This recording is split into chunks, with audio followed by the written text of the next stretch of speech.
Lokol, may muntag. Dili na punta sa bukid kol. Pasingot.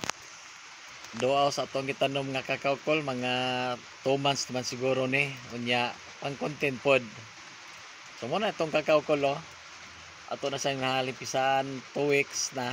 Unya, kaya ato man siyang gibasalan kol. So replasing na siya kol, nangudlot na siya. Nindot na tanawon kol, kanilang kol kay murag na problema sa ulo do. Espirihadan siguro na ko ni. Unya, ang akong gitanom diri kol is grafted cacao UF18 ni siya og W10. So lima ra ni siya ka buok kol kay napa man koy tanong may sabal na wa pa nako madalag subida diri. So lingaw na siya katanawon kol. Ganahanap ko sa subida diri kay anak ko makita diri. So ako po nang encourage ako ang mga kaubang farmer nga kung naay bakante, tanong-tanong punta para natay ma-harvest po nya natay mapaabot para sa tuang mga sumusunod.